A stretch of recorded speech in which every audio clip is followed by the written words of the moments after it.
Hello, I'm Jim Manning, author of Patriotism, Unhinged, which is available worldwide through online retailers. Welcome to Patriotism Unhinged. Today we're going to discuss something that I think could be very important in the case. I assume that most people are familiar with the term cold case. And the cold case of the assassination of John Kennedy is now a frigid case. It's been almost 62 years, and an army of researchers has not been able to come up with the answer. Now, take for example what detectives do on a cold case. They look back over the information that was acquired through the years, and as you see on television, frequently they solve the case because something was overlooked and they had a fresh eye on it. That would possibly be something that I might want to do on this case. And with that, I came upon evidence that was out in the public. It had been shot down by the government, and they were able to convince the American people that it was all a made-up story. I don't believe it was made up. I believe that the government, and when I say the government, primarily the Central Intelligence Agency, and the Central Intelligence Agency accumulatively is not what I'm talking about. I'm talking about maybe 25 or 30 men in the CIA at the top had to know about it. All the other individuals are not guilty of anything. It's important to note that James Fowles has a much, much deeper history than most people are aware of. I myself, in my book, made a statement of some kind that I didn't think he was a shooter. And I thought that because all that I knew about James Fowles,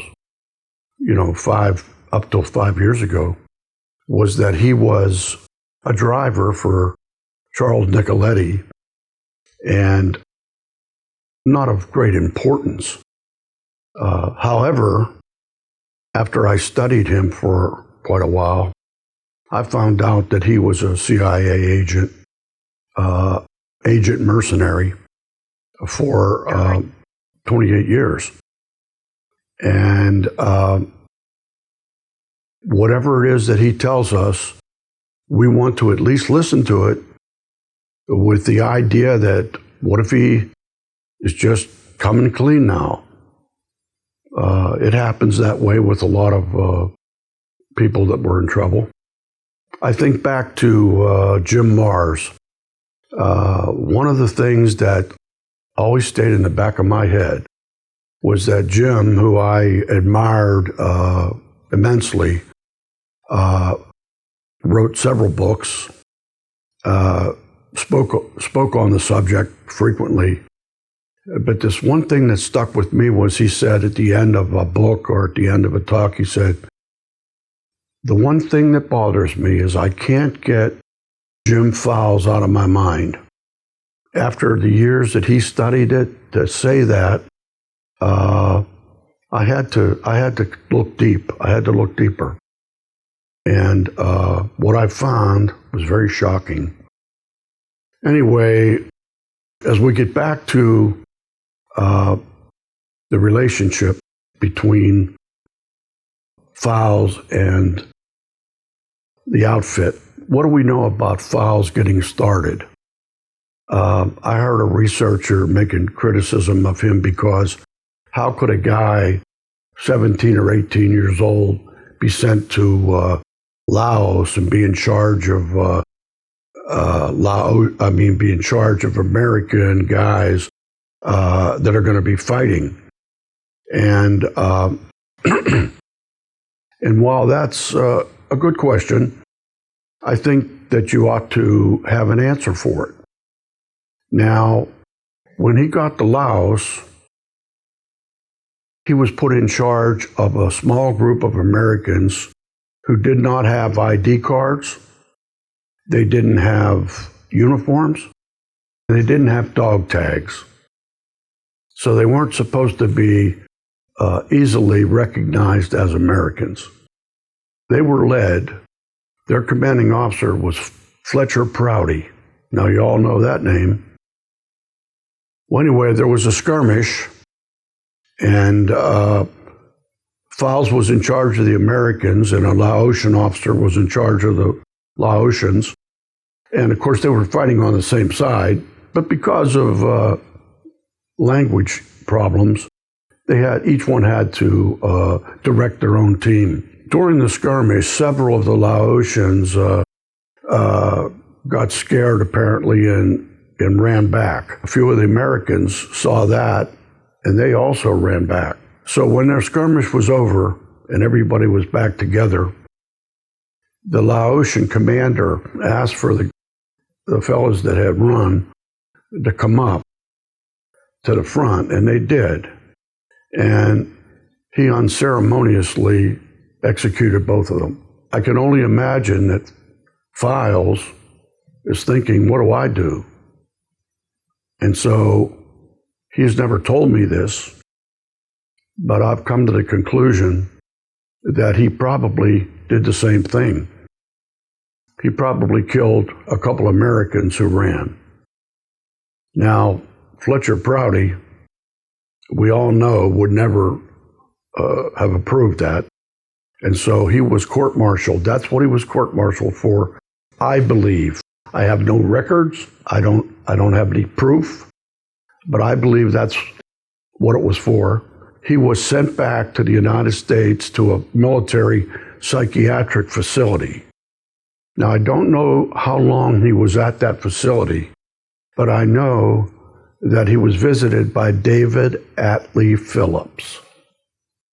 And that started a relationship where David Atlee Phillips was his controller for most of that 28 years, I guess. I know he was the controller during the time of the Kennedy assassination. Having heard from Fletcher Prouty that Fowles went through the naval birthing program and probably they had messed up his head, that's the reason they sent him to the psychiatric hospital. David Atlee Phillips walked him out of there, and from that point on, he was a professional killer for the CIA. This is his story. I think that this is what he believes. Some of it is corroborated by other testimony. And so with that, I know that a lot of this is true. You be the judge. Like I say, you're the jury. But in this particular case, that's what I believe happened. July the 10th, 1959, we shipped out for Laos. I'd never even heard of Laos. And so I asked the one sergeant, I said, where the hell is Laos at? And he said, come here, you stupid hillbilly. And he showed me on the map, and I looked at him and I said, oh, okay. So then where we was going. We didn't wear no dog tags or anything. We were civilian clothes, and we went in there to Laos and worked on Plain de Jars. We call it Jar Plains. Over there is known as the Plain de Jars. And so I had the southeast corner of the Jar Plains for my theater of operations that I worked on. And what we was there for, we was hiring Laotians. We were hiring them and training them to fight the Vietnamese. So we had about 10,000 of them come down from the north of Laos and joined us, and we trained them, we fed them, we supplied them with weapons. And when we got through the training, the following day, like 5,000 of them went back north. And then we wound up fighting against them. Yeah. So Operation Mobile White Star was what it was called. Mobile White Star. And Colonel Fletcher Prouty was the one that was in charge of it over there at that time. And he was my commanding officer. And before he passed away, they had interviewed him and they asked him if he knew me. And he said, yes, he did. And I was one of his soldiers. He said, there's only one thing with me. I was too much into overkill. And so when the tour was finished up with Laos, I wanted to be sent to the Veterans Science Hospital in Broadview, Illinois. Maywood, whether it's right on the borderline of Maywood and Broadview. And it's Edward Hines Veterans Hospital. So I was there for a while for evaluation. David Adley Phillips walked me out of there, and I went to Florida to the Bay of Pigs. The first person I met and introduced to was Frank Sturgis, whose original name was Frank Furioni. Frank Sturgis, him and I, we got along real good. But Frank had told me that in the beginning he had been Castro's head man for security. But when Castro went communist, he dropped out of that and he sold his services to the CIA. Right. So Frank and me became very good friends. I worked and I trained Cubans for the Bay of Pigs. And we had a beautiful place picked out where you could land in not much trouble, but they didn't like it. And they wanted to use Chianos Bay, which was nothing but a swamp. But they figured that the Cubans would never expect us to come in through the swamp. Well, the Bay of Pigs was designed to fail from the beginning, which I did not know at that time.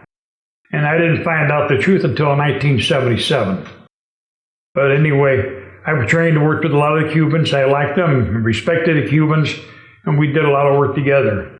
So let's go forward now to the Kennedy assassination. One of the words that float around every once in a while is abort. Abort. I believe there was a reason to abort. And once again, this is what a detective might have came up with, a scenario that fits the information that they know. Now, on the day before the assassination, on November the 21st, I believe it was in Fort Worth, there was a heated argument between LBJ and JFK about who would sit in the car for the motorcade the next day in Dallas. Jack Kennedy assumed that it would be the governor, John Connally, and LBJ said that it should be Senator Yarborough. Now, it was common knowledge Senator Yarborough was considered an adversary by LBJ. Didn't like him at all. And so I think that there might have been a chance that he thought he might be able to kill two birds with one stone. There was going to be an assassination the next day, and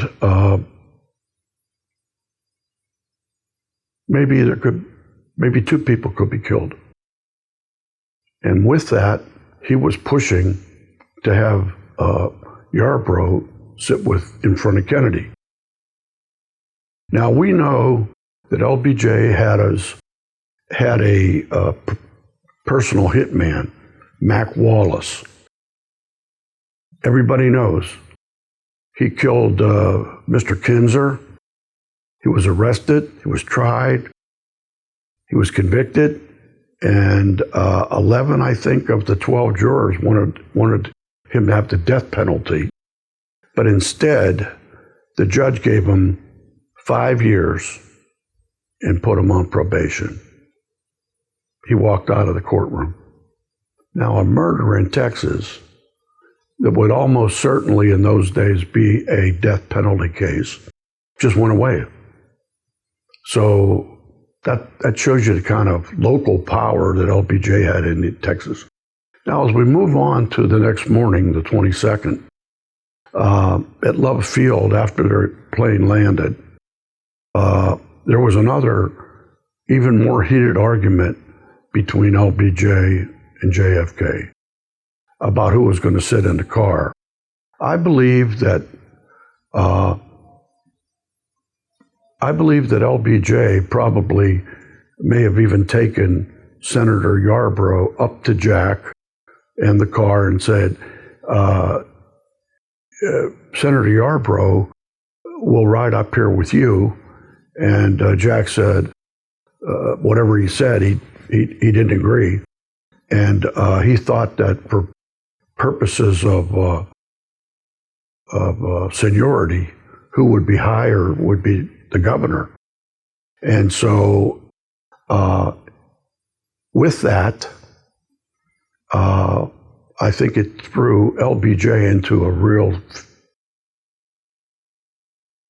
I think he sent somebody into Dallas ahead of the motorcade and said, abort, abort.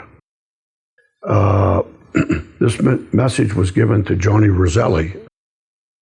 Now, Johnny Roselli was going to be a shooter, and he discussed with Charles Nicoletti that since he was the contact man between the CIA and the outfit, that there might be a problem with him with the CIA if he was a shooter after he had the word to abort.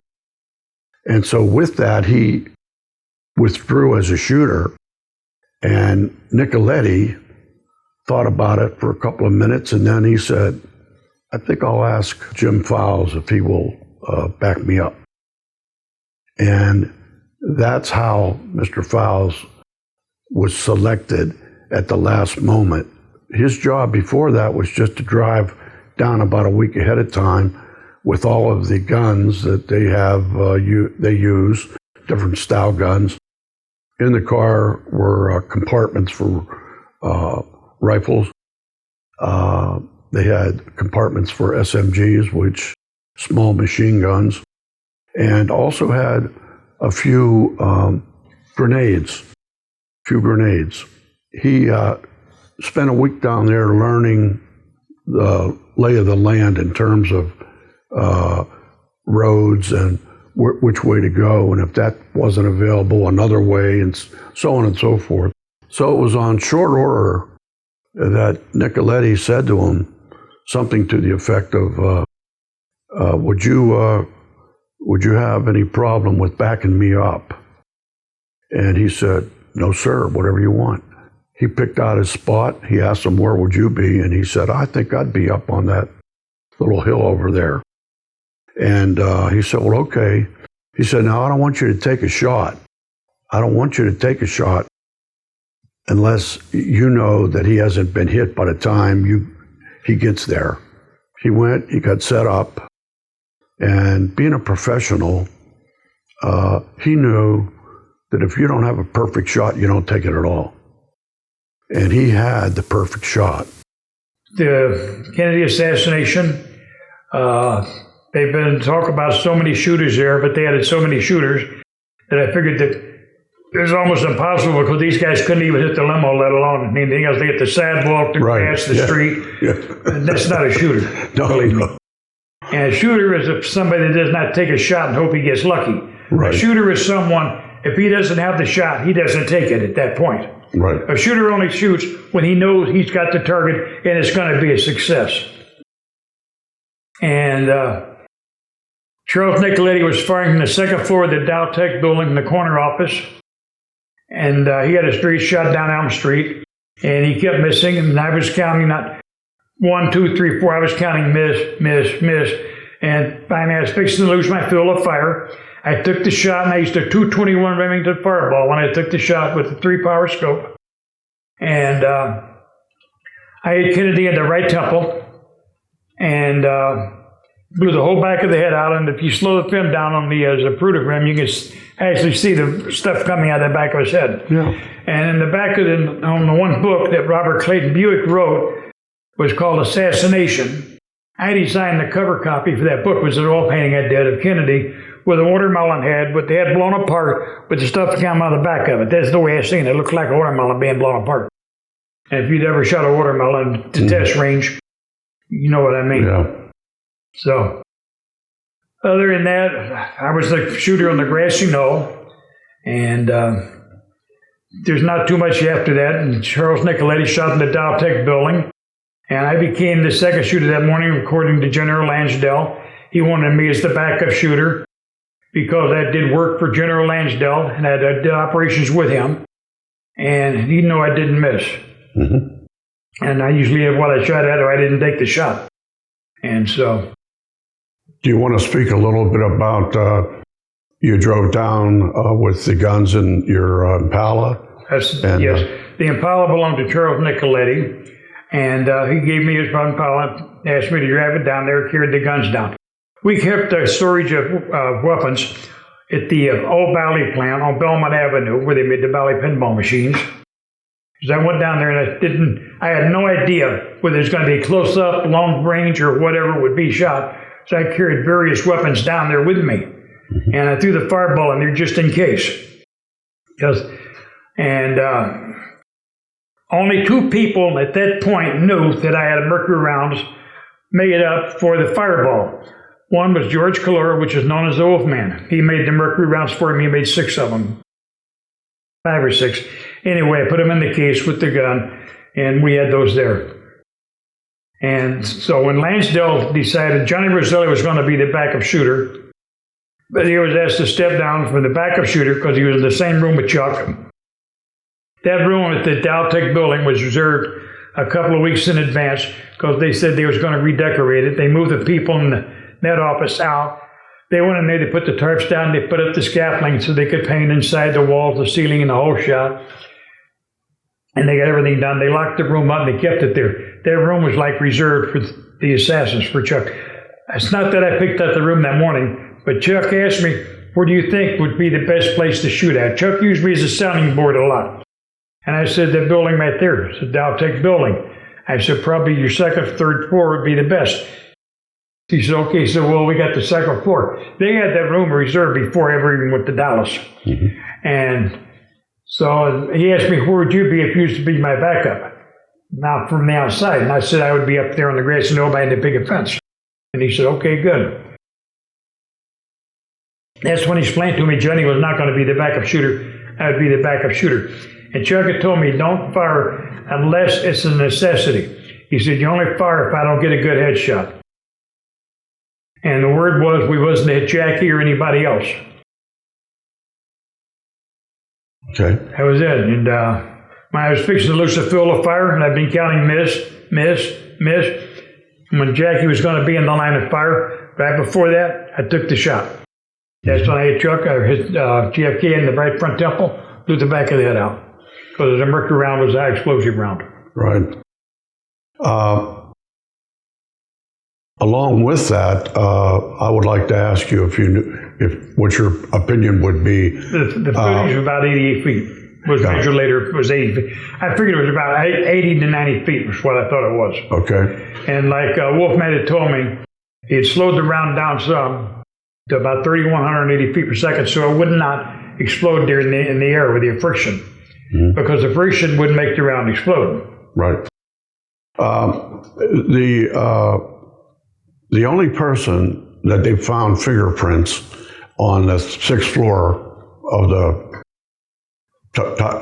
book depository was Mac Wallace, and there was some talk about an abort, and the conclusion I drew was that Mac Wallace, being sort of LBJ's personal hitman, probably was told that Ralph Yarbrough would be in the second seat.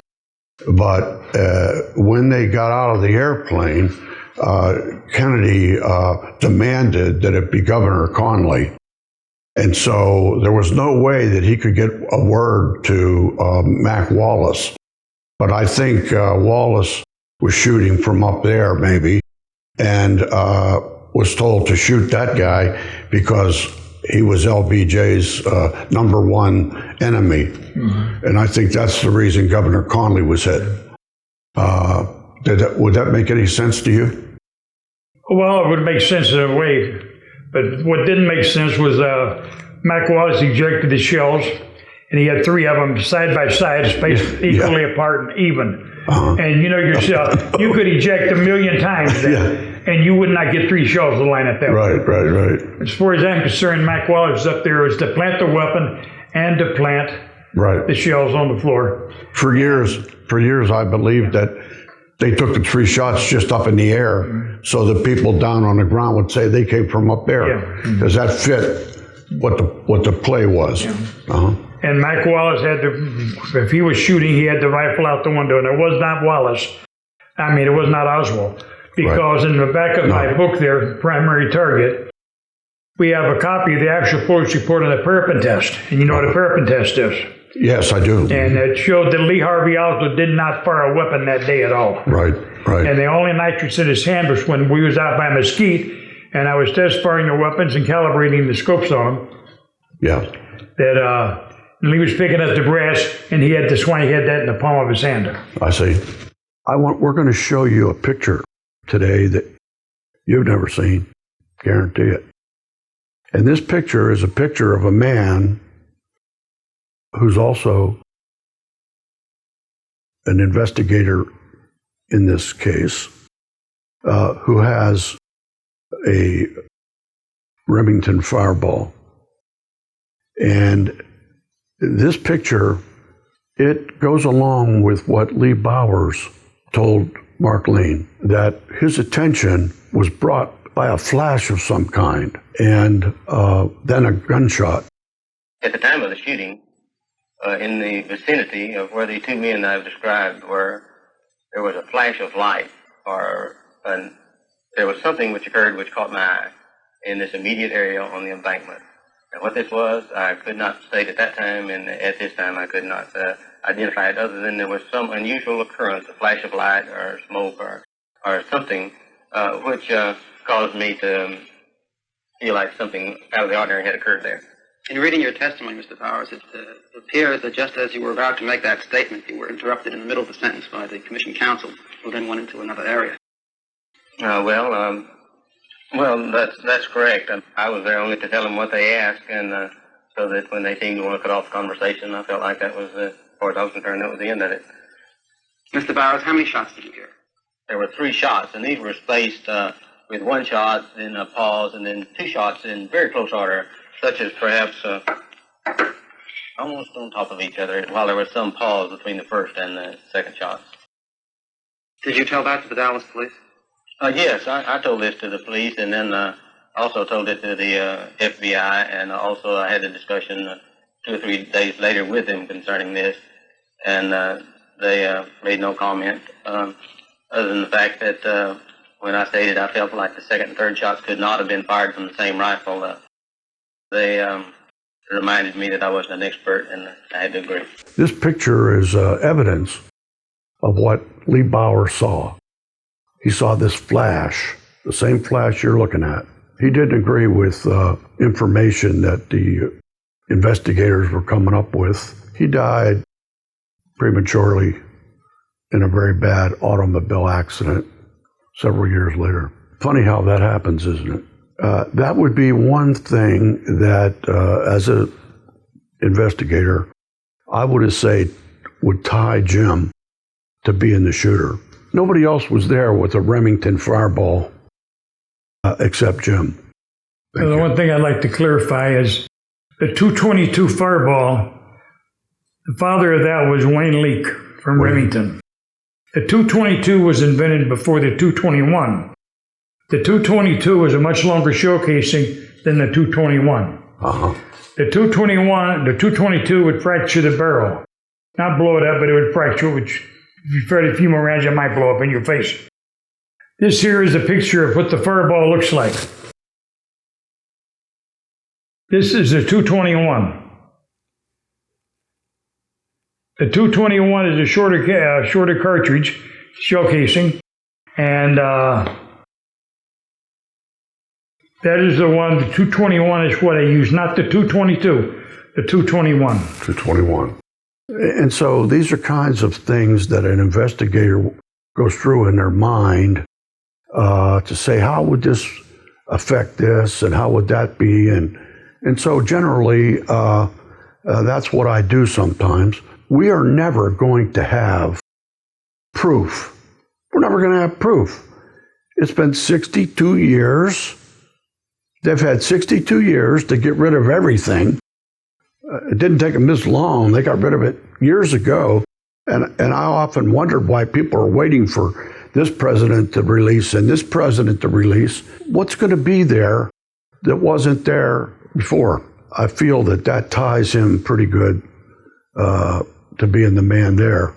Also, and I'm not sure of this because I haven't talked to Beverly Oliver. I understand she was ill, and so I didn't want to bother her. But I understand that she in 2023, she met with James Files when he was down there on November 22nd, 2023. He was there, and he met with her, and she said, "Oh, I know you.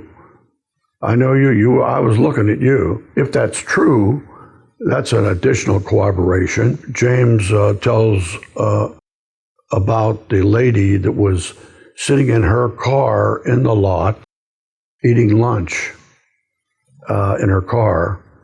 And as he was walking away, he noticed her in the car, and she made eye contact with him. She slid down in the car to try to hide, but they did make eye contact, and he just looked away and walked away. I don't know who she is. I don't know what her name is. I don't know how to find her.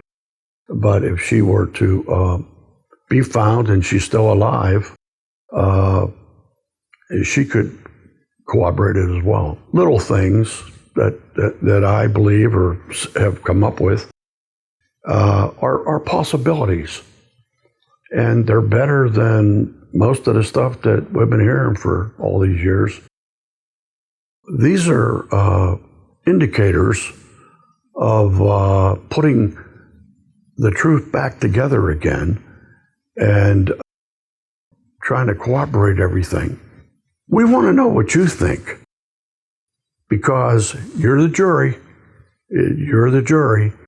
And if enough jurors find a finding of fact, eventually this is going to come before Congress, and it's going to be relooked at, and it's going to be settled, because all the people that could have been reputations ruined and so forth are all dead. It's a cliche, but those who forget history are doomed to repeat it. And you know what? In 62 years, we've repeated it a number of times. Give us a comment. We read them all. Thank you.